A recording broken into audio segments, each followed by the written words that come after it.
estamos iniciando a nossa aula 204 do nosso curso de Filosofia Espírita, Interpretação dos Evangelhos segundo o Espiritismo. Na aula de hoje, analisaremos o último parágrafo final da mensagem de Paulo Apóstolo, dada em Paris, na Sociedade Parisiense de Estudos Espíritas, em 1860, que foi aquela mensagem que nós estudamos, que ele faz analogia com a gravitação universal da relação do homem com Deus, mostrando que o destino do homem é gravitar, quer dizer, se aproximar de Deus para consagrar sua unidade divina. E nesse movimento de atração, ele tem 3 virtudes que ele deve praticar. Deve praticar a justiça, a ciência como conhecimento e o amor. Com essa visão paulina, essa novela inédita visão paulina, nos traz assim uma alegria grande de ver como o espírito evolui. Aquele Paulo que um dia ele deixou lapidar Estevão, foi um dos responsáveis pela morte de Estevão, do assassinato de Estevão ainda em Jerusalém, a esse Paulo que consagra, que se eleva às coisas de Deus e que agora deixou todos os dogmas, todos os rituais, todos os sacramentos, toda, diria, a ortodoxia de uma igreja que não expressa ainda como devia expressar a verdade divina. Bem, nesse último parágrafo nós vamos fazer uma leitura, eu acredito que a aula para vocês deve ser bastante interessante.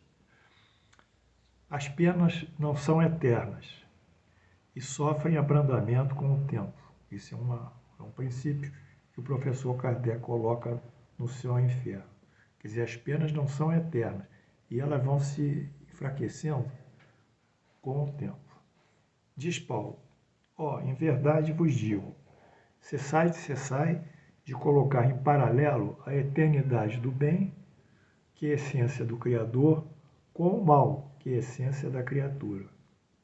Isto seria criar uma penalidade injustificável. Afirmai ao contrário.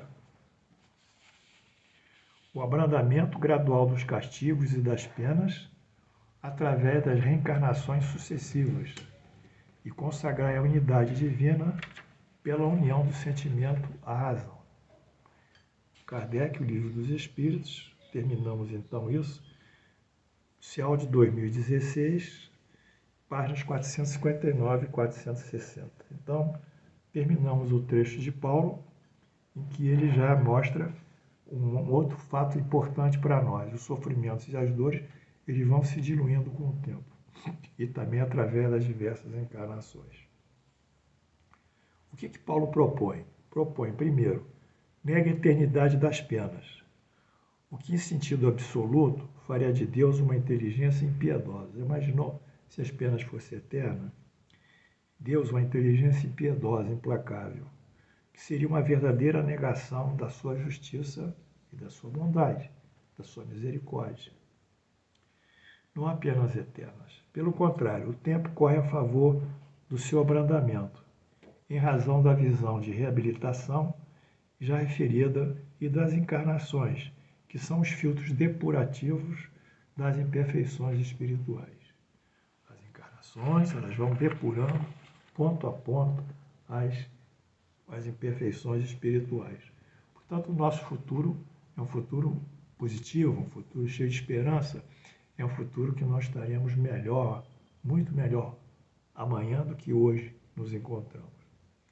Sobre esses aspectos das penas, Allan Kardec, no livro Céu e Inferno, e a Justiça Divina segundo o Espiritismo, mas aqui no meu texto, revisado por Paulo Henrique Amorim e Lucas Sampaio, no livro Nem o Céu, Nem o Inferno, editado pela Fial, que eu volto a pedir para que vocês comprem, ele traz, Allan Kardec, sobre a duração das penas, faz uma analogia, como nós fizemos na aula passada, entre a doença e o tratamento médico. Na aula passada nós dissemos que as imperfeições são doenças do espírito. E o sofrimento, as provações, a dor, são sintomas dessa doença. Quer dizer, só existe sofrimento, dor, expiação, quando há uma doença moral. Na ausência da doença moral, quer dizer, não havendo imperfeição, não há sintomas, não há doença.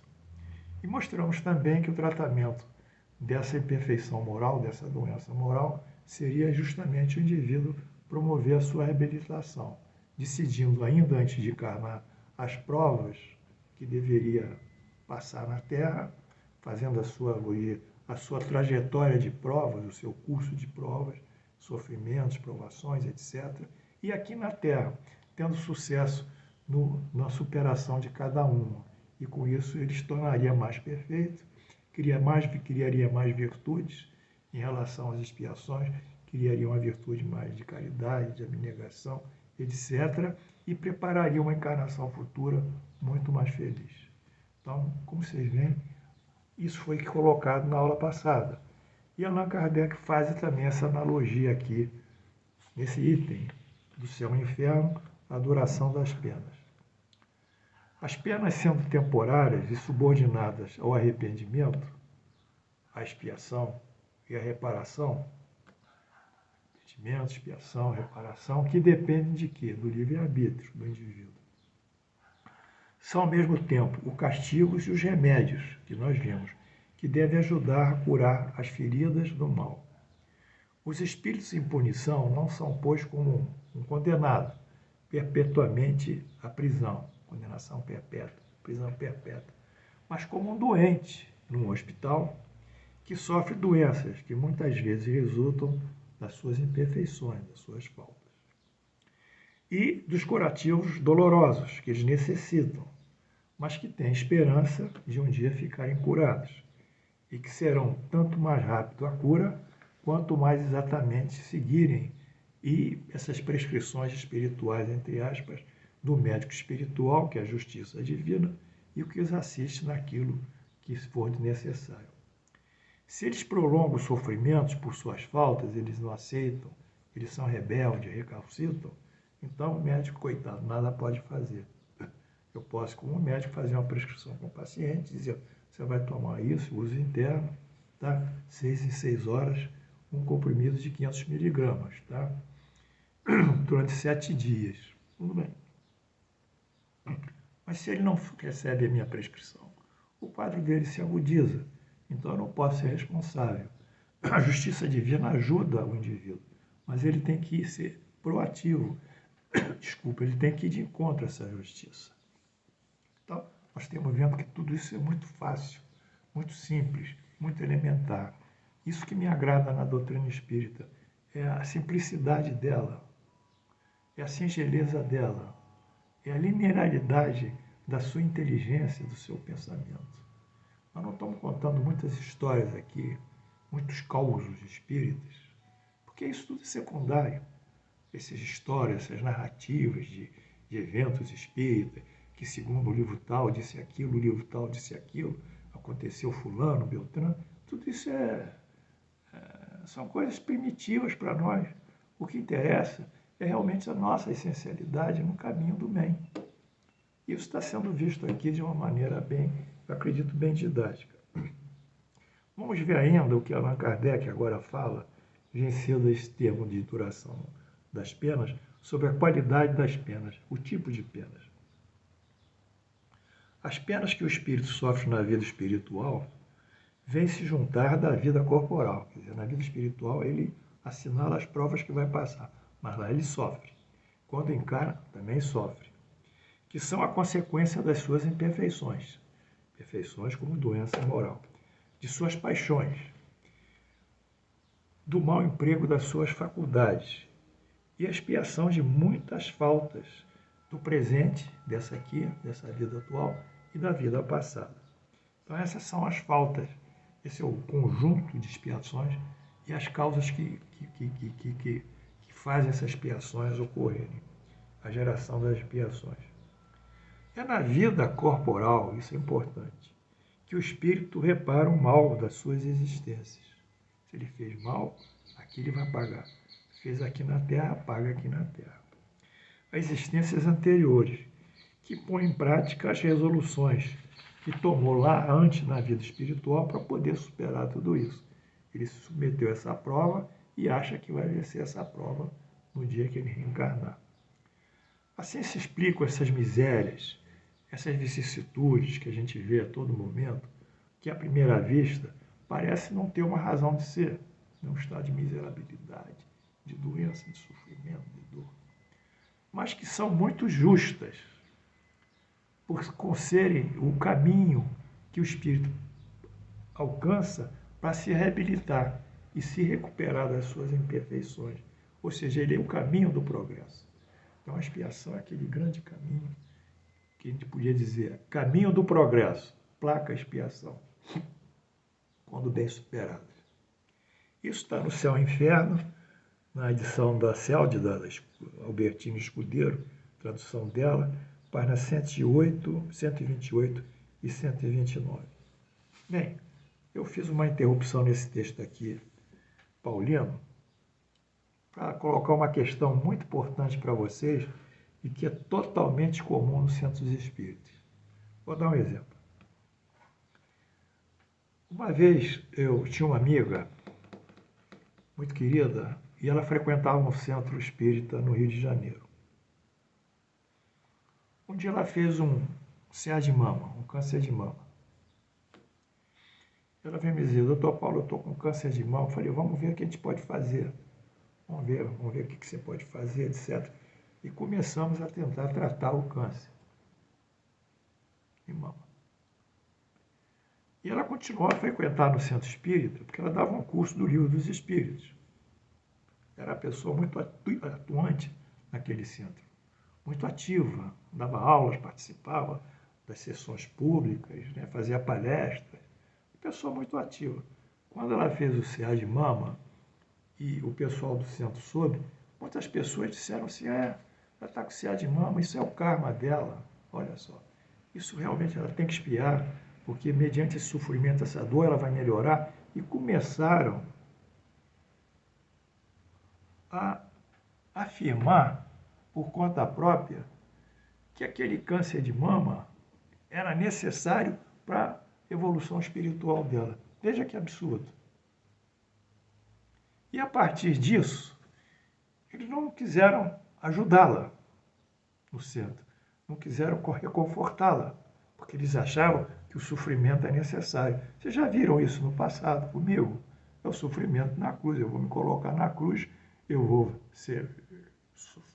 fazer o sacrifício, a dor, e mediante essa morte minha sacrificial, as pessoas vão melhorar. Vocês já viram isso no passado? Isso é muito antigo, essa opinião, que o sofrimento. Mas, no Espiritismo, o sofrimento não é visto assim. Ele é visto como um mecanismo progressivo. E a gente tem que ajudar a pessoa a superar o sofrimento e não agravá-lo. Ela tem que superar, porque ela superando, ela dá um pulo nessa cerca de dor e vai amanhã, sem já depurada, criar um novo ambiente espiritual para ela. Mas isso foi no centro espírita. Olha, isso aconteceu uma porção de centros. Falando, está com isso aqui, é bem feito, é o karma dele. Todo mundo coloca o dedo aqui, o dedo. Mas não é nada disso. Nada disso. São conceitos errados. Como aquele outro conceito que diz que a encarnação é o sofrimento e a dor. Ai, meu Deus, quantas vezes vou ter que reencarnar, passar por esse sofrimento e a dor? Não entende que a encarnação é o único grande salto para a nossa qualificação moral, para nós aperfeiçoarmos. É uma oportunidade divina para que nós melhoremos a nossa intelectualidade, a nossa moralidade, a nossa relação social com a família. Eles não entendem. Então, esse tipo de visão, que é uma visão míope, torta, ela tem que ser combatida. Porque, como nós vimos aqui, realmente as vicissitudes, as misérias, elas existem. Mas no Espiritismo nós temos isso, dá um caráter progressivo, evolutivo, e não um castigo, uma oportunidade de melhorar. Como nós vimos os alunos que ficam reprovados no final do ano, vão fazer a segunda época, aí fazem a segunda época e passam. Não é? Quando não passam, vão fazer tantas vezes aquela prova até mostrarem condição de passar. Tudo isso é um movimento evolutivo progressivo. Então, eu fiz aqui um apêndice sobre isso, interpretação equivocada da justiça divina. A justiça divina como castigo, pena, interpretação equivocada. Deve-se pôr fim às provas do próximo? Indaga Bernardino, espírito protetor, Bordeaux, 1863, lá no nosso Evangelho segundo o Espiritismo. Deve-se pôr fim à prova do próximo? Deve-se pôr fim à prova do próximo quando se pode, ou é preciso, por respeito aos desígnios de Deus, olha só, deixá-la seguir o seu curso? É a indagação. Respeito aos desígnios de Deus. Resposta. A terra é o local próprio para se passar por provas e expiações. Isso é verdade. Então vem Bernardino e diz: nós vos temos dito e repetido muitas vezes que estáis nessa terra de expiações para concluir as vossas provas e que tudo o que vos acontece é uma consequência das vossas existências anteriores. Porém, esse pensamento provoca em certas pessoas reflexões. E essas reflexões não são bem-vindas, devem ser evitadas. A falsa ideia que se deve deixar é que se deve deixar o próximo em suprimento, de modo a expiar seus erros. É como a minha amiga, vai sofrer. Algumas pessoas são de opinião que no momento em que esta pessoa está na Terra para expiar, é preciso que as provas sigam o seu curso. Existem até aquelas que chegam a crer que não se deve fazer nada para atenuá-las. Como também, ao contrário, é preciso às vezes torná-las mais vivas, contribuindo assim para que se tornem mais proveitosas, segundo essas pessoas. Isso é um erro total na compreensão da justiça de Deus. Vamos ver a parábola de um bom samaritano que responde essa questão. Está aqui em Lucas 10, 25 e 27. Vamos responder se nós devemos intervir ou não no sofrimento do próximo e se temos condições de atenuá-lo ou de minimizá-lo. Muito bem. Diz Jesus: eis que se levantou certo doutor da lei e disse para o tentar: mestre, o que devo fazer para alcançar a vida eterna? Jesus respondeu: o que está escrito na lei. O que tu lês? E ele disse: amarás o Senhor teu Deus de todo o teu coração, com toda a tua alma, com todas as tuas forças, ou com todo o teu espírito. E o vosso próximo como a ti mesmo. Que essa lei que Jesus se refere é o Levítico 19, 18, que tem exatamente esse texto. No caso, o amor ao próximo como a si mesmo, que Jesus vai reproduzir em Mateus. Ele fala sobre a lei. Jesus então lhe disse: respondeste bem, faz isso e viverás. Mas este homem, querendo fazer parecer que era justo, que era caridoso, disse a Jesus: e quem é o meu próximo? Jesus, tomando a palavra, respondeu: um homem descia de Jerusalém para Jericó. Caiu nas mãos de ladrões, que o despojaram, encheram de feridas e fugiram dizendo, deixando quase morto. Ora, aconteceu que um sacerdote desceu pelo mesmo caminho, um sacerdote. Mas quando viu o homem, passou de longe. Um levita, os levitas são sacerdotes do levita, é a tribo de Levi, que são sacerdotes dos templos judaicos.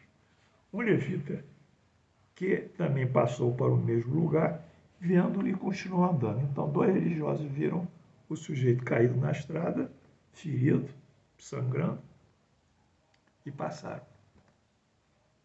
Um samaritano era uma seita dissidente dos judeus. Os judeus não falavam com os samaritanos, nem os samaritanos com os judeus. Os samaritanos viviam na Samaria e lá eles tinham um monte chamado Garazim, e esse monte Garazim, eles adoravam Deus no monte, e os judeus adoravam Deus no templo de Salomão. Os dois não se falavam.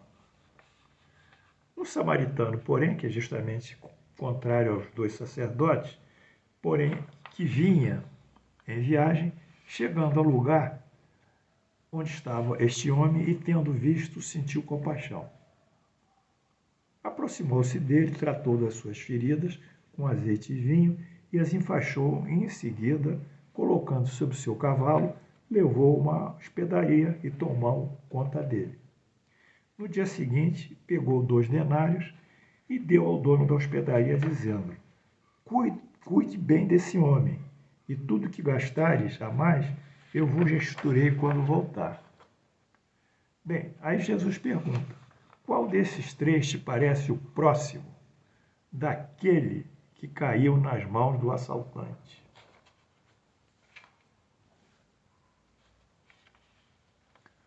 O doutor da lei respondeu: aquele que foi misericordioso com ele. Jesus então respondeu: vai e faz os mesmos. Bem, essa queda, esse assalto, pode ser considerado expiação desse viajante. E há um dever íntimo em todos nós de solidariedade para com o próximo. Ele está sofrendo, nós temos que atendê-lo. Não importa se nós vamos negar porquê do sofrimento ou tentarmos interpretar a justiça divina de acordo com as nossas precárias limitações intelectuais, precaríssimas para interpretar qualquer coisa de Deus. Então, pelas palavras de Jesus, fica claro a nossa obrigação em socorrermos o próximo, tal qual o samaritano fez, o que caiu. Além do que, a caridade, por isso, caiu. O amor ao próximo em ação. Ora, se o próximo encontra-se em sofrimento e dor, e estando em nosso alcance socorrê-lo, a caridade, que nada mais é do que o amor ao próximo em ação, nos inspira. Além do que, a caridade encerra a benevolência para com todos, a indulgência para com as imperfeições alheias e o perdão das ofensas, que é a pergunta 886 do Livro dos Espíritos. Então, nós entendemos aqui alguma coisa muito importante. O Bernardinho, aqui no Evangelho, ele questiona-se se a pessoa, não tendo conhecimento da justiça divina, se ela poderia, então, socorrer o indivíduo. Já que ela não conhecia, não podia julgar, ela tinha que socorrer o indivíduo. Mas nós vamos mais alto que o Bernardinho, que era um escritor francês, porque o nosso estudo espírita, eu acho que é melhor do que o Bernardinho, lá que deu a mensagem, esse espírito. Nós vamos dizer que isso é um dever para com o próximo. Não interessa nem questionar a justiça divina. Nada. A caridade é um dever para com o próximo tem um direito de ser amado. É isso que nós batemos aqui. O sujeito caiu no chão, ferido, nós vamos ter que socorrer. E esse samaritano fez isso. Então, todos esses que caem na vida pela dor, pelo sofrimento, pela doença, como a minha amiga que fez esse CA de mama, todos eles são abraçados por nós e altamente reconfortados e trazendo muito amor para eles, na dificuldade, na dor, na tragédia que eles estão passando, que não é uma tragédia, mas, segundo a doutrina, nem tragédia é um progresso que eles estão passando, mas é uma dor. Nós temos que reconfortá-lo. Então, com isso, nós tiramos essa ideia, esse preconceito que existe na casa espírita, que a dor é necessária ser curtida e nós vamos, em vez de minimizá-la, vamos até deixá-la se agravar. Portanto, essa é a verdade do ponto de hoje. Nós terminamos aqui o ponto de Paulo Apóstolo, a sua mensagem de Paris, e na próxima aula vamos estudar aquela mensagem clássica dele sobre a caridade, que ele já tem uma outra mensagem depois dessa sobre a caridade. Não é em Coríntios, é uma após Coríntios, Coríntios 1. Eu agradeço a atenção de vocês, espero que vocês estejam acompanhando, espero que todos vocês sejam bons, ótimos samaritanos na dor, quando estiverem alguém em sofrimento e dor. Que Deus nos abençoe, que Deus nos afague, que Deus nos traça. Olha essa orquídea como está linda aqui hoje, ó. Ficou linda. Que Deus nos abençoe com toda essa beleza que Ele traz para a natureza e para o dia a dia de todos nós. Até amanhã.